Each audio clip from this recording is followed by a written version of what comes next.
Hello everyone, I'm Manna. This is Momo. Maru's asleep on his bed down there. Arya was just in here, but I think he's gone back out to the living room to play with Loki. Either that or they're napping on the benches to our dining room table. We have one of those Zevia lights out there for catching the bugs, and they like the blue light. And so Loki likes to sleep on the bench right in front of that. I just heard bells, though, so I think Arya's still... Oh, there you are. Hi, Arya. You're still in here. Hi, handsome man. You're getting so big. All right. And we're back with more of the letter. When we last left off, we went to check on Zach and make sure that he was not dead. And to kind of give him an idea of what our plan going forward, trying to investigate the paranormal, essentially. So, and now Arya is harassing Maru. Are you going to take a nap with him? Because Maru is very intent on napping right now, and you're laying on him. Okay. I think they're going to take a nap. God, you guys are cute. I love you so much. All right. So, we're going to jump back in. We have no journal updates. One's probably going to crop in as soon as we continue here, so it is what it is. So, except for a few half-hearted attempts to get some kind of reaction from Isabella, the drive to BRC is a quiet, awkward affair. More so, the hour-long wait for nightfall. Even with only the two of us, the place is rife with tense energy. Only a matter of minutes now. But the ticking seconds don't take away the edge. And for the fifth time, I reach out and fiddle with the radio, adjusting and turning the knob with no real purpose. It's a nervous quirk I've developed and never bothered to correct during stakeouts. Something to keep my mind occupied during long nights. What else is there for me to do? The person I usually count on for a casual, out-of-the-blue chat refuses my attempts at starting one. Ash, out with it! If you have... Oop! Okay, the text only said out with it. So, let's see if I can... Ash, out with it! If you have something to say... Okay, so... wasn't all there on the line for some reason. The way she quickly falters into silence after, in spite of the tone she takes, though, it makes me doubt if she really means everything she's telling me right now. She hasn't even glanced my way since we arrived. Having second thoughts? You can still back out if you want. We're just going to my office. Why should I? Dunno. You can get in trouble, maybe. This isn't exactly legal. Scope BRC out. See if the real estate company has any more information that may be of help. Find things about Cooper and the other agents assigned to the Ermengarde mansion. According to Isabella, it's the last property the victims have worked on. Sure, I could always check the station for full reports. That's the easy, semi-legal way. But I don't want to bump into Chief right now. The guys at the precinct will definitely throw me out on his orders as soon as they see me. Not that my plan right now is any better. I'm just breaking into a different place, more or less, with a civilian to boot. The latter still doesn't sit well with me. It never will, especially if this might put her in a very tricky position afterwards. She's been very careful when it comes to her work. Almost a model employee, as people would say. Why is she throwing caution to the wind now? I'm not an employee here. I'm not supposed to be looking for any confidential stuff. Only people like you are privy to. If you mentioned earlier that this is your plan, I might have had enough time to think about it. I already promised to help if you need access to those files. I didn't think you'd want to see them this soon and in this way. Besides, the same goes for you, right? You were taken off your case. Won't you get in trouble with your boss? Honestly, it's a toss-up between breaking into her office or into the Wrights mansion. As it stands, I'll have an easier time getting in here first. After all, why would someone want to break into a realty company? Been here many times before anyway, for a few casual visits when I wanted to bug Scaredy Cat. Over the years, I have more or less grown familiar with their security setup and how badly staffed they are. Plus, it's an old building. If the bankruptcy rumors are true, it just means their access protocols might also be outdated. Still, I can do this on my own, you know. Really? And how are you even planning to get into our office without an access card? Please explain. Well, I was going to pry open the card reader and use a gecko. You're a hopeless case. I really want to know why no one has locked you up yet. Yet you're helping me with this. Willingly. I don't think that'll sit well with the Philippine embassy either. Chances are you'll probably get deported the minute they find out. Low blow, I know, but it's worth a shot when she can still turn back. It's not like I don't have any means to get into the place. With or without her, I have a way. At least I have a reason to be snooping about. My badge and rank can speak for me in case things go south. You? For a passing second, it seems to work. A hint of panic and hesitation flashes across her features when she looks to me with searching eyes. Then, unexpectedly, it dissolves.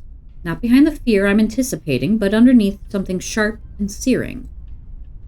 I'm not sure what she sees exactly, or what she's hoping to find in the short while she holds my gaze. All of it merely goes unspoken, and no longer than a minute later, she simply averts her attention back to the window, training it once again at some point outside. I mean, she's an employee there, so... And she was just handed a bunch of Rose's clients after Rose's death. So she could just say, hey, I came back because I forgot something that I need to take care of this client. That's why I'm here this late at night. It is very important that I get this thing that I need for this client. You know? Like, she can bullshit a reason. Isabella, please, now's not the time. It's too late for that, Ash. Give it a rest. An appeal, spoken in a voice too harsh coming from her. Perhaps unintentional, perhaps one that's already too exhausted for everything going on lately. It's hard not to concede when she takes on that tone, and soon, despite myself, I sigh. Tucking away every concern I've been lugging around in favor of trusting her on this. According to her, the same confidence she has implicitly given me all this time. Alright, okay, if that's what you want.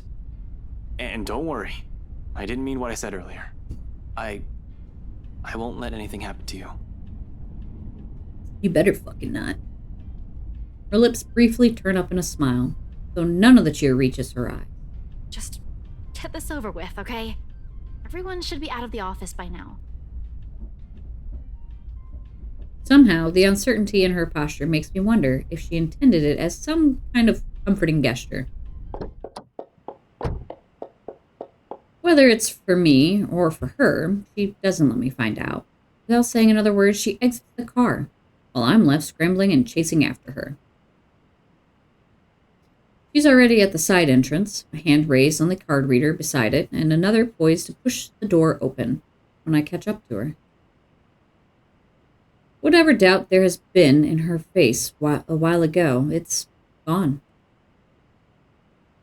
Seeing her like this makes it easier to believe my worries are unfounded, that things might go smoothly this time. And where do you think you kids are going? Oh, hello, security guard. How are you? It's late. Most offices in this building have already closed up shop for the weekend. The bloke seems friendly enough, though one can't really tell from his voice alone. He might be the wary sort, for all I know. Keeping an unconcerned face and aloof air won't hurt, until I figured how to wiggle us out of this situation. Just come back on Monday if you have important business. But from the way Isabella's face brightens up, it looks as though getting through won't be too much of a problem. He's probably been working here for a few months already then. Maybe around 4 to 6 months max. Otherwise, he would have recognized Isabella or me at first glance. I haven't shown my face here since I've been assigned to the firm case a year ago. In the first place, none of their security officers ever lasted a year in service.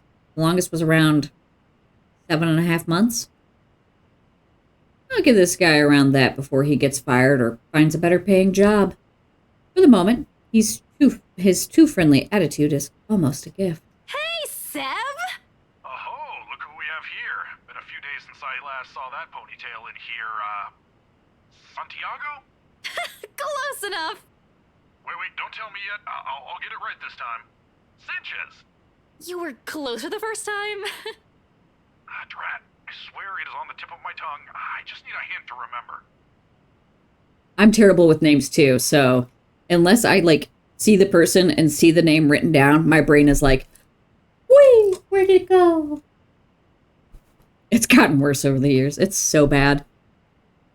And take it back. This geezer's not going to last past this month. He can't even remember a regular employee's name. Alrighty, I'm sure of it this time. Centillon? No. Still a few ways off, Seb. Isabella, we don't have all night. I know, just let me handle this. Sorry, Seb. Some other time. We're in a bit of a hurry. I just need to get a few things from my cubicle. Important work stuff, you know? Is it okay if we drop upstairs for a sec? Oh, absolutely. No, go right ahead. As long as you have your access card with you, we're good. Not sure if I'm allowed to let your boyfriend in, though. Who, me? My what? Your boyfriend. The guy with you, isn't he? It's a fair observation, if I do say so myself. Needless to say, the silence that descends is both uncomfortable and terribly awkward. Although the letter's probably coming mostly from me, because in the next second, Isabella laughs. Lighter than the ones I've heard from her lately. Comforting sound, really, after seeing her in such a dour mood since this morning.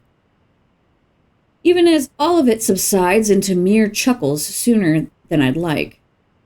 Comforting to see that I'm at least partially responsible for it, despite my poor heart being beaten to a sorry pulp. Oh. Oh, no! No. He's definitely not my boyfriend. Might as well have set it on fire and reduced it to dust while she's at it. Frankly, the number of no's in that sentence alone is a bit too much. Christ, one would have been enough to get the message across. Did she really have to put it that way? That's impossible! Stop being funny, Seb. I'll go on ahead, okay? She quickly shuffles inside with nothing more than a small wave, leaving behind an even more awkward atmosphere for me to wade through. It would have been bearable if I didn't have to suffer through the stranger's amusement. Alas, woe is me. Not the boyfriend, but close to it, huh? Mind your own business. Kids these days. Good to see her up and about, though. Thought for sure she'd up and disappear like the others. Excuse me? You know, stuff in the news. Ooh, never mind. Not a bad situation to be in. Information, come here. You mean what happened with Rose Cooper? I'm going to be stuck here with him for a while. I might as well try to gather as much intel as I can. He may just be a guard, someone with no real authority, but most of the time, people like him are the ones who know more than they let on. Yeah, but even before that, we've got a couple of good blokes we never saw again. Really? Those guys could have just resigned for all you know. Dunno, I only catch tidbits of stuff from over here. Oh, seriously, I heard the branch is getting flushed soon, but that's no excuse for anarchy. Figures why Boss Man's been in an awful temper these past months. They managed to strike a good deal with the mansion in Ansem, right? That didn't do the trick? Didn't seem like it. The bloke shouting like no tomorrow again. Wasn't very pleased when Gurley called and asked for another leave yesterday afternoon. Girly? Isabella? It's not too surprising, considering she's already been gone for 3 days. Now she's asking for another. Not that it's a bad thing. Within her rights as an employee, but Isabella rarely uses her work leaves. Yeah, poor lassie if you ask me. She found him a buyer for that mansion after all. The least you could do is be considerate to her after a family member's passing. That's what I was afraid of. Yeah, I thought I remembered that right. Wait, what? Rumors, BRC, Rose Cooper, missing in action employees. All of it ceases to matter in an instant. Almost on instinct, my eyes zero in on the intercom speaker, as if staring daggers at it will show me the man behind the voice so I can see the truth in his face, myself. Oh, you don't know? No, what? Nothing. I shouldn't be the one you're asking, and, things might get a bit boring here. No one really wants to hear what a poor old guard wants to say. Why don't you just go after her? As long as you're not looking to create trouble for me, it won't be a problem. You aren't here for that, right? Not at all. He's lucky I'm not here to hurt anyone. If there were someone with ill intentions, he might not be smiling at the end of the day. Well, no, but... I'll go and unlock that side entrance for you then. Just don't forget to turn off the lights before you both leave, okay? Hey, wait a second. What do you mean by... He cuts off the connection before I can finish, and the rest of my question dies in my throat. Soon the latch clicks and the side door swings open. The Seb, a stout man wearing a uniform still too loose for him, waves me over from the gap before he disappears behind his station again. Just my luck. Here I thought I'm going to have to count on whatever Isabella brings with her. Although, no matter how much I want to feel happy, something else has already taken a firm seat in the forefront of my mind. Is that why she's been acting not like herself today? Since when? Of course, as I step into the building, I try to push all these questions as far down as I can. I need to focus. Work is work. But if what I've heard is exactly what I think it is, if it's a sign of things to come, honestly, I don't feel too good about that. It's a quiet ride up to the 7th floor where the BRC Luxborn main office is. Deb has been kind enough to switch the guest elevator's power on, just as I'm about to head to the fire exit stairs. Which is a welcome relief. I'm an active guy, but stairs? I don't want to tire out too quickly, in case things get ugly. No, that's totally fair. Stairs are hard. There probably won't be any trouble with the building this quiet, but you never know. I swear the whole place definitely feels eerie at this time of night. But until I've confirmed anything, those are still just stories. Worse things can happen. No need to scare myself. Staying calm means fewer mistakes. Though I sure am fucking gutsy, especially with what I'm doing. I'm breaking a lot of laws here. I'm also putting Isabella in a lot of risks. Best thing that can come out of this is that Isabella's right all along. Worst case scenario? 1. Someone finds out Isabella's involvement in this and her boss fires her. 2. I find evidence that would implicate PRC or Luke Wright in a crime, and my meddling, if I'm not careful enough, makes it inadmissible in court. Though, to be honest, I strongly prefer losing my job or facing Wright over some spirit or ghost or whatever it is. I could always work around the problems with the former. Isabella could also find a better job. PRC never did pay her properly, despite her efforts. But fighting off a phantom? How does one even do that? Do guns even work on them? Yeah, not going to happen. You want to find out? But tonight, I'm here to fix things. If I do it without leaving a trail, all the better. Good thing that's what I'm good at. What I'll probably never be good at is finding the proper words when a sitch calls for it. But seeing Isabella's small form beyond those doors, how she pushes through despite carrying an entirely different burden this time, how she's pretending as everything's normal, it's difficult not to try. People who have never looked beyond her smiles will never know, will never understand. Hell, even Rebecca's probably not yet aware of this. I get it. We have other problems at hand. I've done the same thing plenty of times to protect myself, after all. But it's all in her eyes once she glances up at the few light raps I give the door. Excuse me. She wastes no time in leaving the mess of papers on the table and opening it for me. Though even her confusion as she takes in my presence barely hides it. Seb let you in? The rough edge in her voice rings a whole different tune now that I'm aware why. But knowing is different from hearing it straight from her. Can't simply bring this up, can I? Not a topic suited for casual conversation, and I doubt she wants to talk to me about it. Much as I want to help, there's a distance between us I'll never be able to cross. One that wouldn't even be there if it wasn't for me. I feel so bad for her because she just landed this huge sale and was able to pay for everything her dad needed for his treatment, only for him to die immediately after. Like, oh God, it's fucking heartbreaking. Like, you put in all of this time and effort and you get it done, all for the universe to just be like, okay, thanks, fuck you, it means nothing. Like, she could have gone home. And it just sucks because, like, you know, things finally lined up and worked out just for the rug to get yanked out from under her. Like, that is so heartbreaking.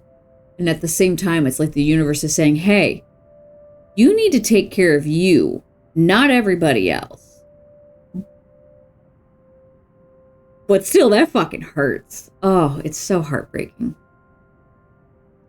As much as I want to help, there's a distance between us I'll never be able to cross. Oh, I read that one already. Boop. Perhaps if I had been more honest years ago and less of a coward, I might have been able to. Figures I couldn't even do that for the one person I keep telling myself that I care deeply about.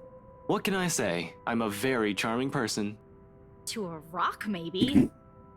Oh, I'm so glad I hadn't taken a drink yet. Ooh. This is the closest we can get to it, I suppose. The light banter, the fleeting glances, or sometimes the long bouts of silence. And it's enough. For me it is. Because even without words, there's comfort. With her, it's easy. Must be a pretty cool rock then. Ugh, get over yourself. Hey now, I deserve some slack here. Today's supposed to be my day off, and yet here I am helping you out. Helping? By standing at the door? Well, you're not exactly letting me in. Despite what she says, she moves to block me when I try to enter. She must have expected this. The second we walked up the building's entrance and counted on the night shift guard to bar me from the place. It's reassuring to know she's somehow worried about me, although it's a bit misplaced at the moment. Besides, her current concerns aside, I really can't let her get into the thick of things without me. Not with all the problems on her plate right now. Isabella! Seriously, Ash, Seb might get in trouble for this. You might get in even bigger trouble with your boss. Why did he yell her name like that? Why? Why did he yell like that? Why? What was the point of that voice line? Why did he yell like that? And you're not? There was no reason for that. And we're not going to acknowledge that he just yelled like that. It's back to a calm conversation. What the fuck? Why? Why did he just yell like that? We've already talked about this back at Zach's. It's out of the question. At least do it for Seb, please. He's a really nice guy. With the way things are going here, he's... On that, I agree with her. Seb's not such a bad fellow. Might be a little careless with his job and talks too much, but he means well. I'd hate to see the guy leave here with a bad record in case something goes wrong. However, the anxious look she shoots back to the table behind her brings an even bigger worry. Did you find something? Aside from what you told me about yesterday? Not yet. I'm not sure. I haven't started going through the files we have in the records room. Just the ones they handed to me and Rose. Let me see. Wait, Ash! Isabella, I already promised you that no one's going to get in trouble after we're done here. Even Seb. I'll make sure we leave the place clean. Her hesitation's still there. A split second of indecision as she tries to form an argument. Eventually, when nothing comes to mind, she steps aside. Okay, but we can't take the original files out of this office, clear? Not even a single sheet. We'll just have to make a copy. Don't worry, that's the plan. It appears to reassure her. A nod, then shortly she gestures for me to follow. Passing the sea of cubicles, I can't help but take in everything in her office. A force of habit, for the most part. As far as I know, BRC Luxborn used to own this whole building. Offices in several floors once upon a time, when real estate is still a lucrative business for the company in this side of the country. Then competition showed up, and suddenly everything's not so good anymore. It only got worse as the years went by, or so according to the rumors. Now the branch is just this floor, despite what the huge sign in the building's facade says. And frankly, it's not too hard to believe when one looks at the state of this room right now. A number of desks have been cleared out. Those are probably the missing people. Personal mementos are scarce, as if the employees have gone on an exodus. That'll be the downsizing, probably. Still worrisome, though. Of course, I shake away all of this when Isabella starts handing me the papers she's been looking through. Focus, Frey. There's no point in whining or dwelling any longer. That's why we're here in the first place, to find out what the real deal is the old-fashioned way. Isabella's presence is a whole other blessing, too. I couldn't imagine how long this would take if I pushed going in here alone. Is this everything? Where are the documents you mentioned? Still locked up in the records room. Do you need them now? Bring them here. Everything that has to do with the mansion's sale. Even those who worked on it during the renovations. The cleanup. Everything. Including your mandatory sign-in sheets. It's an odd thing to bring up, but at least it elicits a laugh from her before she heads for the records room. I don't understand. Okay, I don't follow how we got to this. This part seems a little broken. She remembers. And no matter how weak the the sign-in sheet from the showing? Is that what we're laughing about? And no matter how weak the sound of it is from her usual ones, it's a welcome thing to hear. It reminds me that the Isabella I know is still in there. She returns minutes later with a thick stack of folders and binders. For the next half of the hour, we work in complete silence while we dig into everything compiled in the folders. Not an easy task considering how thick the whole thing is, but there's two of us. What you guys should have done is just take everything and just start making copies. Because that's going to be faster. And then you can GTFO, take the information back to either Ashton's apartment or Isabella's, and start going through it more intently there, without worrying about the guard being like, you guys have been in there a really long time. But that's just me. In fact, Isabella does most of the work, sorting the contracts, the employee lists, and stuff we won't need into a neat pile. Just the files for the restoration alone makes up a stack of papers that's an inch thick. Third-party service providers hired by the masonry, radiators, woodworking, plasterwork, slate roofing, and a whole bunch of other things are well documented. Hell, every single contractor who worked on the project were listed individually, even if they were just there doing the plumbing. It's a high-profile and high-cost estate, all right. But with that scope comes the loopholes. It means plenty of room to hide something in, if there's something fishy going on. All I have to do is find a pattern. And it doesn't take long. Upon closer glance, despite the original owners shouldering the renovation costs, it'll be surprising if they've managed to break even on the Ermengarde mansion. What with the additional expenses for the open house, the commission for their agents, and other overhead fees. At one point, the negotiations to get it listed under BRC's name almost broke down too. Some disagreement about the listing price. The owners wanted to be rid of it as quickly as possible while keeping the worth at a profitable level. BRC was insisting on a higher amount, double what the appraiser suggested. Well, some people are willing to pay it. It does also leave wiggle room for negotiation because, of course, the person selling it wants to get more than what the appraiser tells them it's worth because profit. I don't work in real estate, but I do understand the logic of it. I didn't go to business school or anything. I'm just using common sense here. This, plus the rumor that their branch is closing, BRC Luxborn really is in the red. And the sale of the mansion could have easily been a desperate move to keep their branch afloat. No wonder the final sale happened as fast as it did. Did you know about this? No, they took it off our hands after I submitted the final documents for the sale. I didn't even know until I read this. I'm not sure if Rose did. I've only been given the key to the records room after she... Anyway, my point is, they've kept all the files from me.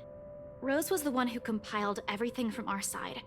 And even then, she was probably not aware of this. Well, we have no way of asking her now. There's only so much they let us know.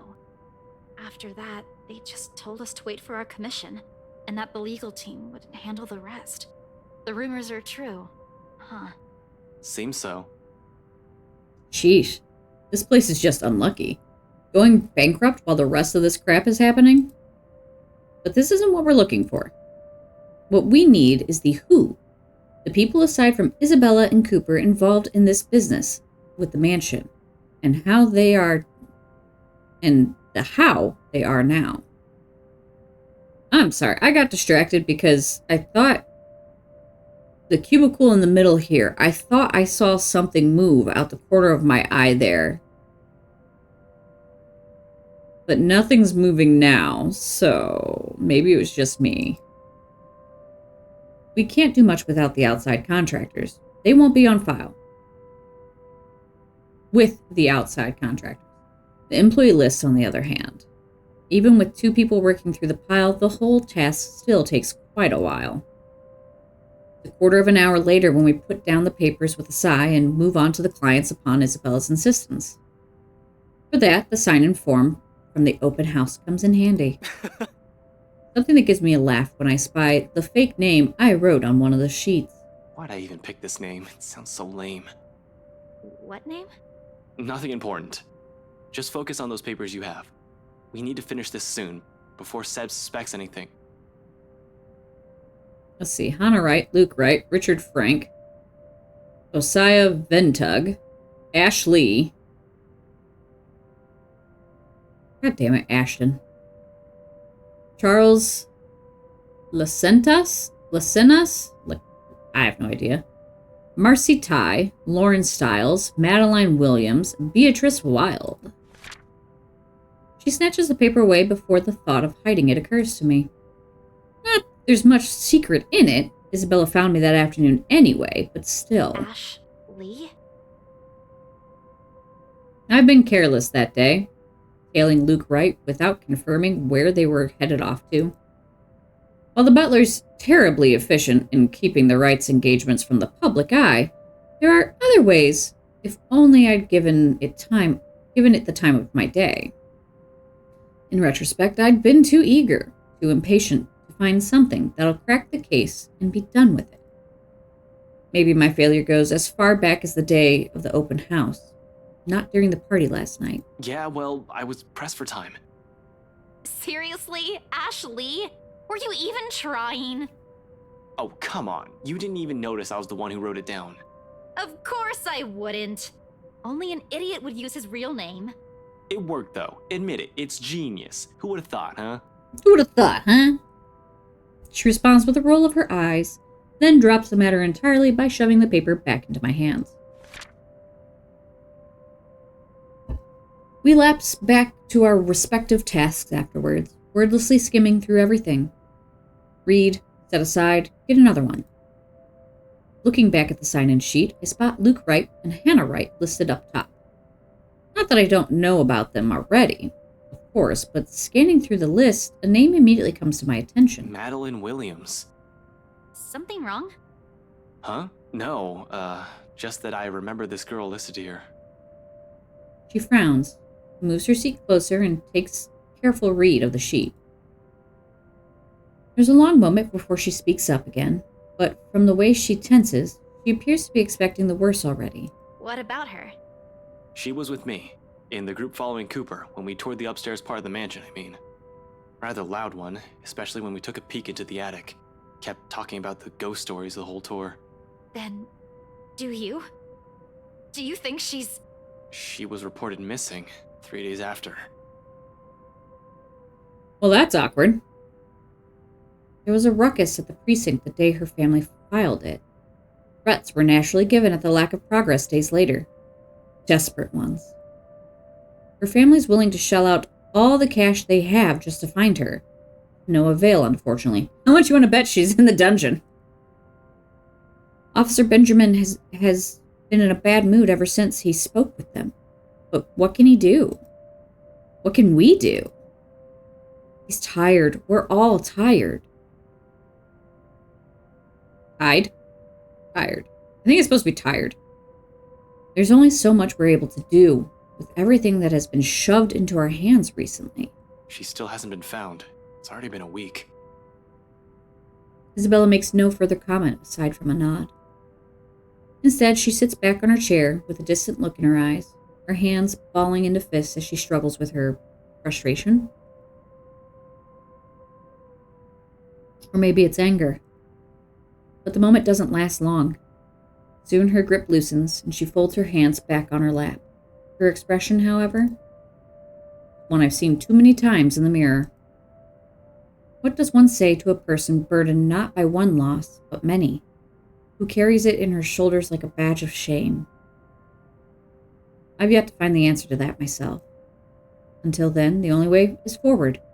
Press on to see where our attempts at fixing our mistakes might lead us. And despite my own doubts, the glimpse of that look on her face is enough reason for me. I can't just give up. There's too much at stake, too much to lose. Sorry, my throat's starting to get sore. With a renewed focus, I continue. On the third and last sheet, I spot another one. Beatrice Wilde, one I recall from the newspaper obituaries. Died of a heart attack. A letter of correspondence expressing condolences to her family confirms as much in her files. Passed away at the age of 74 in her sleep. Well, in your sleep's probably the best way to go.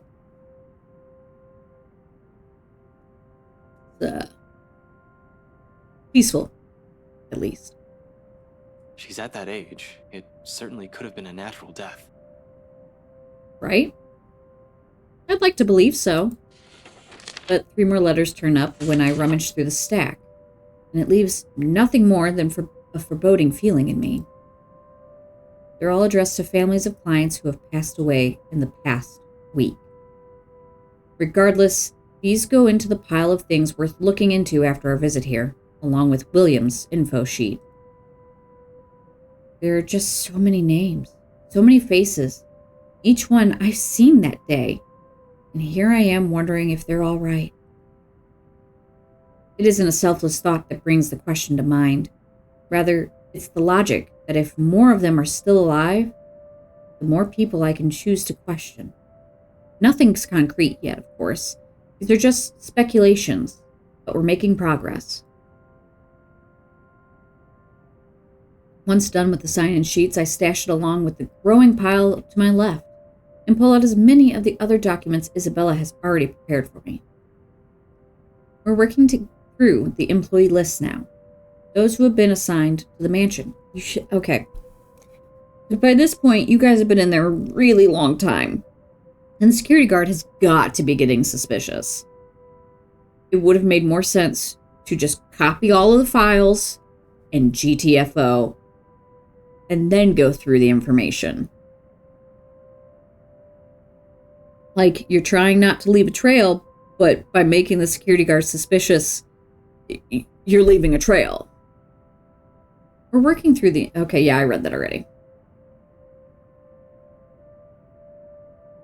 Because if Isabella was to be believed, if what she's seen and what happened to Rose Cooper is because of that letter, I need to know everyone who has possibly read it aside from the 3 of us. If they've been noticing strange things too. For all I know, these may have just been a terrible coincidence. Although the thought of that starts to diminish as we dig into BRC's company files. 15 minutes later, the stack close to my elbow has risen from 5 to 21 different dossiers. So you guys have been in there for about an hour now. Because a half hour on one thing, 15 minutes on another. Yeah, I think we're up to about an hour now. So by now, the security guard is definitely sus. Client employee documentation, people who have either visited the open house or worked on the property in some capacity since the letter's discovery. Turns out there were 2 more employees who handled the mansion directly, aside from Cooper and Isabella. Christian Sy, the realty specialist, and Mark Julius Jean-Marie, the estate appraiser. This C guy, he was in custody just the other day. Really? Sir John has been looking for him. He stopped reporting to work a few weeks ago. Are you sure it's the same person? Yep, this is him. Folks at the precinct said they went to his house after a noise complaint. They found him just acting all crazy. Had to take him in when he started getting violent. He kept screaming about a woman. Immediately, she stiffens. I don't want to bring it up or imply a connection to Isabella's story, but that is exactly what happened. It was driving the guards mad, but he didn't last too long in there. A few hours in, and he just started bashing his own head against the wall, and, well... Brains everywhere. It was messy, to say the least. Like I said. Oh no, we had no idea. Is he okay? HR just marked him as AWOL because none of their calls would get through. Yeah, no, he is not okay. He's in the hospital right now. I heard they're putting him into a psychiatric ward as soon as he recovers. He's still a bit unstable. Okay, maybe not brains everywhere, but blood at the very least. Jean-Marie, on the other hand, his employee file notes his date of leaving and even when his final payment had been given. Along with it, there's a letter to his family about the appraiser being found dead in the office. Awkward. Communication is hush-hush, and there's mention of compensation if they don't talk about it to the media. Inspector Abigail has often scolded me for not reading the reports on a regular basis, but I try to keep up to date as much as I can. When I do, I make sure I'm aware of the gist of what's going on in my own city. This never reached the police's ears or the health and safety executive. Do you know about this guy? One glance at her says everything. They've hidden it from the media. They've kept it from the police. Not surprising, this will also be secret from someone of Isabel's position in this company. Fuck. Rose was looking for him. Last week. We haven't heard anything from him either. Until now. They never mentioned this to us. Business going under and someone dies while working here? Of course they want to keep that quiet. Bad publicity. This whole thing is just getting freakier by the minute. Nevertheless, I hand the files for Isabella to make a copy of. The pages with their names, addresses, and contact numbers will do. We'll start with the ones who live within the city. Sometimes there are things you really can't just brush off as mere coincidence. In my line of work, once a pattern pops up, it's only right to be suspicious. Especially the thing with Psy.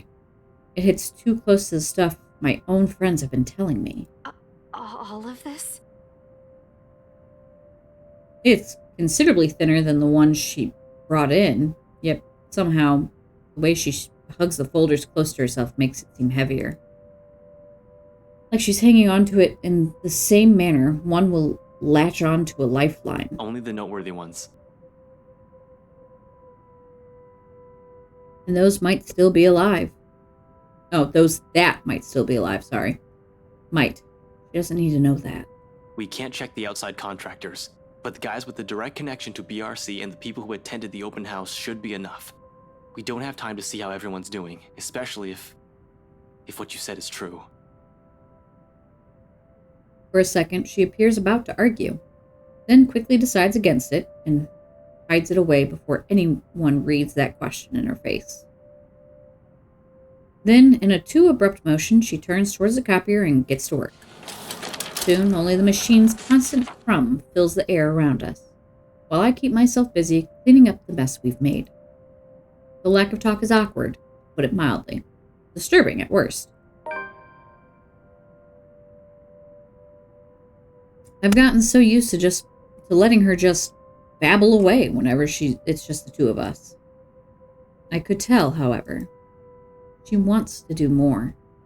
She wants to fix this mess herself, and that desire makes her antsy. But at the same time, she's learning how not to be impulsive or stubborn, exactly as I've told her yesterday before agreeing to any of this. Or maybe these so-called changes have always been with her. Dire situations have always pushed people to change, after all. Although seeing this happen in front of me only makes it difficult to find the proper things to say. In an atmosphere this tense and charged, what is left for us to talk about? Certainly not the news. What's worse is when you only realize all this in hindsight, right after you've already ran your mouth off. You know, for a house your company seems to be in a hurry to sell, they still made quite a fortune out of it. Look at this. 1, 2, 3... 6. Are you sure they're planning to give your entire share for this?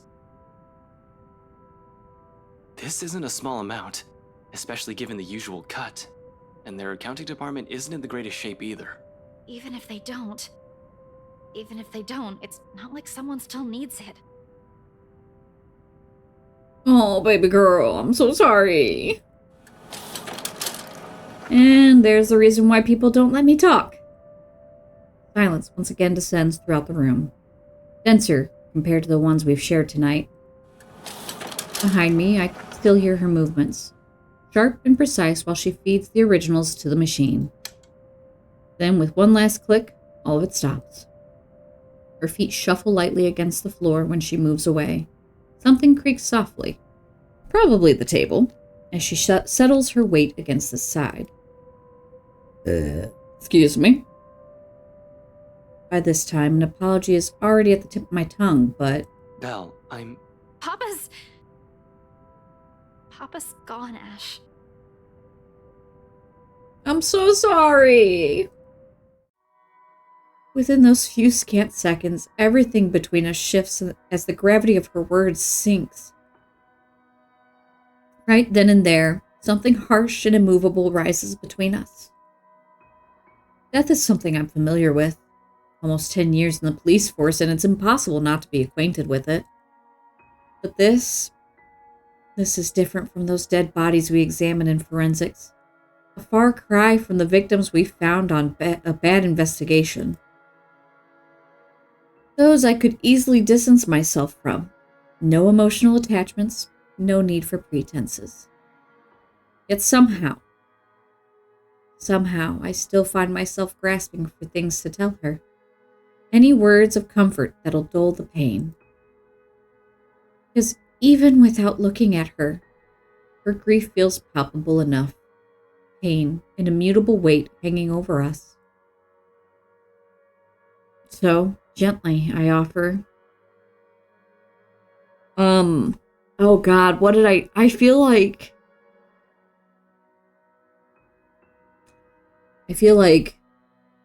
when I played this the first time, I would have said, tell me about him. Because, as I've previously stated, when I play a decision-based game for the first time, I make the decisions I feel I would make in the situation. So while I really, really, really want to hit tell me about him, I feel like I have to click just stay busy so that I can see something I haven't seen before. You know, I can't make the same choices and expect to get different results. That's the definition of insanity, doing the same things over and over and over again and expecting different results. So, as much as I hate to do it, I'm going to click just stay busy. just stay busy and you'll be okay. At least that was what I told myself ever since Mom and Dad called it off years ago. Retreat. Find something else to focus on. Turn that little bundle of anger, frustration, and guilt into something productive. Clean, efficient. I'm not harming anyone. It worked for a time. As long as my grades never dipped below what people expected of me, they left me alone. It's not the best coping mechanism for a teenager, but it allowed me to get by. Though perhaps it's not for everyone, least of all her. I recognize my mistake the second I look up from my work, after a long bout of silence from her. The expression on her face? It's nothing short of angry as she grips the folder between her hands, and she glares at me with an intensity that might burn. Okay, so I keep thinking that I'm seeing movement behind her. I keep thinking I see the spirit like peek her head out of cubicles. I don't know if I'm actually seeing that. And it's probably just my mind messing with me. But I literally feel like I see like the spirit tilt her head out and you see like the hair fall and then she goes back into hiding. That's literally what I keep thinking I see coming from the different cubicles. And I'm like, but I think what I'm actually seeing is the arms of the chairs that are peeking out. And my brain is just telling me that it's moving, even though it's not.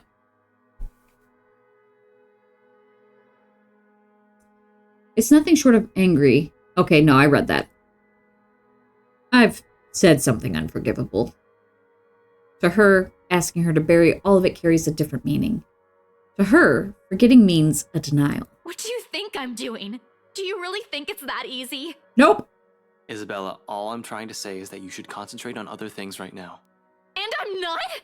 I'm doing my best, all right? I know I got us into this mess. And now after everything, despite everything, he's gone. I'm so sorry. I didn't even get to talk to him before he... You didn't get to say goodbye. You didn't get to have closure. The last time we spoke, he was begging for me to go home. He didn't even want me to leave in the first place.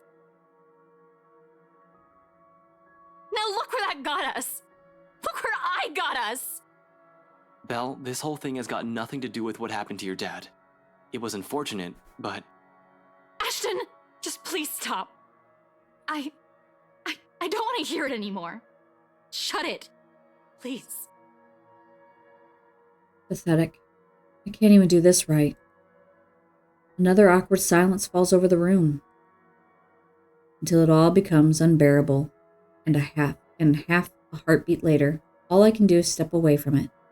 Hide, like I often do with all my mistakes. Hastily, I gather everything, the personnel files, client documents, sales agreements, and contracts, anything my hands could reach. In record time, all of it has been sacked in a neat pile, stacked, ready for storage. I'm heading for the records room not a few seconds later. Wherever that is. It should be easy to find unless this place is a maze of some sort, which I highly doubt. Still beats staying here and seeing the hurt on her face. Especially when I know that I'm now part of the reason it's there. Belle, I'm sorry.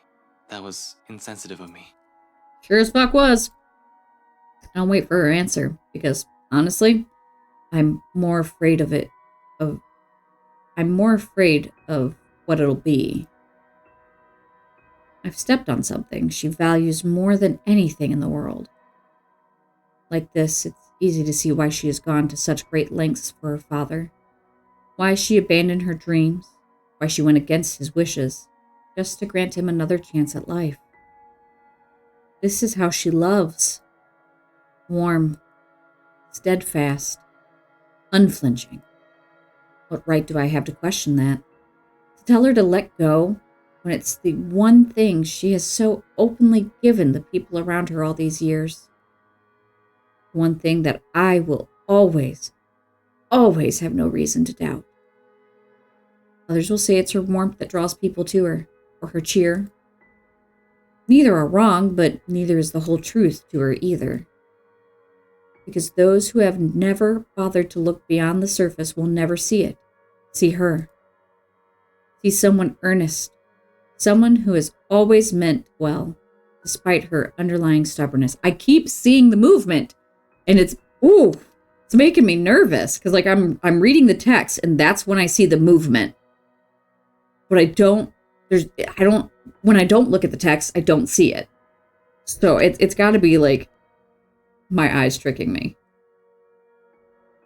In many ways, for a lot of reasons, she's the kind of person I want to be around with, who made me feel I am still worth something. The way I am, her forgiveness is more than I deserve. Except I have no right here. I have no right here at this point in time. That's the wrong here, but I digress. I don't like that. Getting the files back to BRC's archive room is a cinch. With the documents back in their proper places, I locked the door behind me, tugging it twice just to make sure. Now on to the next order of business. Removing the evidence of our little excursion in here, or at the very least, the parts showing what we've been doing during the past hour.